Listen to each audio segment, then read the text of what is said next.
Que va-t-il se passer dans le Parti socialiste, là, dans quelques jours?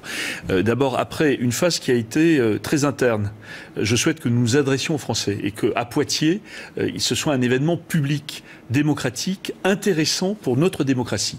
J'ai regretté d'ailleurs que les préparatifs de ce congrès soient trop souvent à huis clos. Donc l'étape qui vient, c'est celle-là.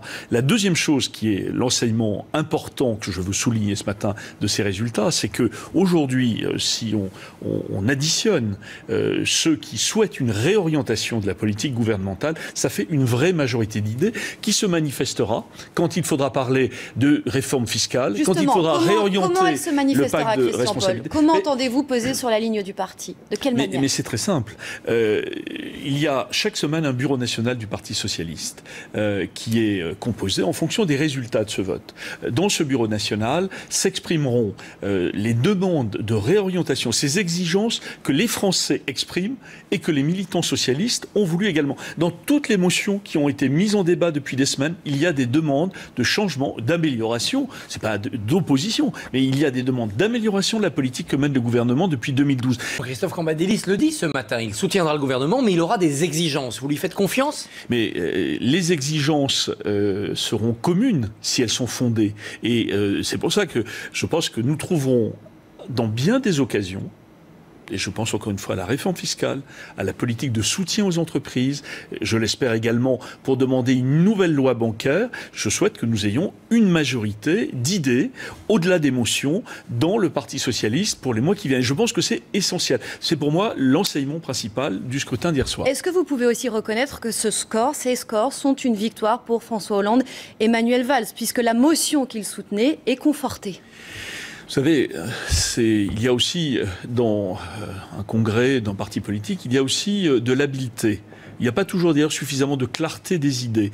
Moi, je ne vois pas, je le dis très fermement ce matin, je ne vois pas dans ce congrès un plébiscite des idées du Premier ministre. Si le Premier ministre avait déposé, avec ceux qui pensent comme lui, une motion au Congrès du Parti socialiste, elle serait loin d'être majoritaire. Il ne l'a pas fait. D'autres choix ont été opérés par le Premier secrétaire sortant. Ils ont un peu noyé le poisson, quoi. Ils ont fait une motion attrape-tout. Oui, c'est un paravent. Mais encore une fois, la clarté viendra quand il faudra décider, chaque semaine, des choix. Est-ce qu'on soutient la loi Macron ou est-ce qu'on recherche un compromis? Moi, je souhaite qu'il y ait, pour la prochaine lecture de la loi Macron, au sein du Parti socialiste, un compromis qui puisse s'élaborer. Parce que vous le voyez bien, pendant des mois, nous avons mené des batailles au Parlement.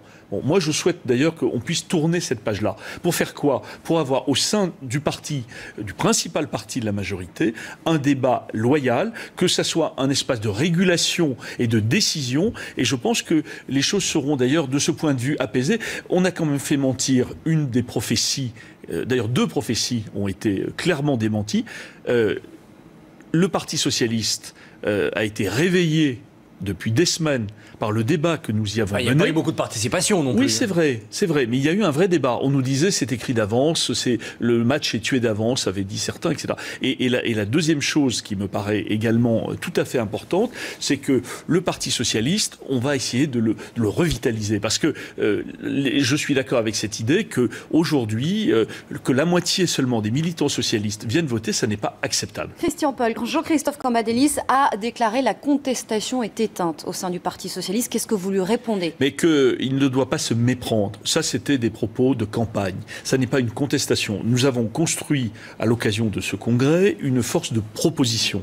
Et depuis un an, je le redis, nous avons à l'Assemblée nationale, puis dans le Parti socialiste, amené des propositions et aussi des alertes. Et ces alertes, vous savez, le Tour de France que j'ai fait à l'occasion de la préparation de ce congrès me l'a confirmé, ces alertes étaient absolument nécessaires. Parce que nous avons porté la voix des Français au sein du Parlement et au sein du Parti socialiste. Et de ce point de vue, je ne regrette rien. Vous maintenez votre candidature contre Jean-Christophe Cambadélis pour le poste de premier secrétaire. Les militants vont devoir choisir.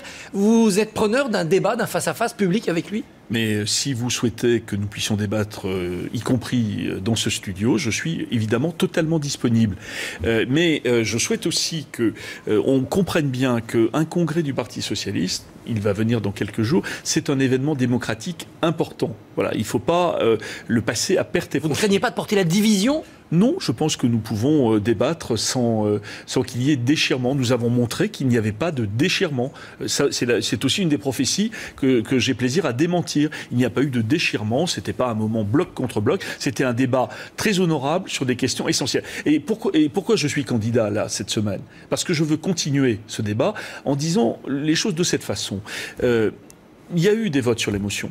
Mais aujourd'hui, c'est une question d'éthique de la politique. Et mon combat, dans les semaines qui viennent, d'ici jeudi prochain, deuxième vote, mais encore plus après le Congrès, c'est de faire respecter les engagements. Les engagements du Bourget et les engagements de Poitiers.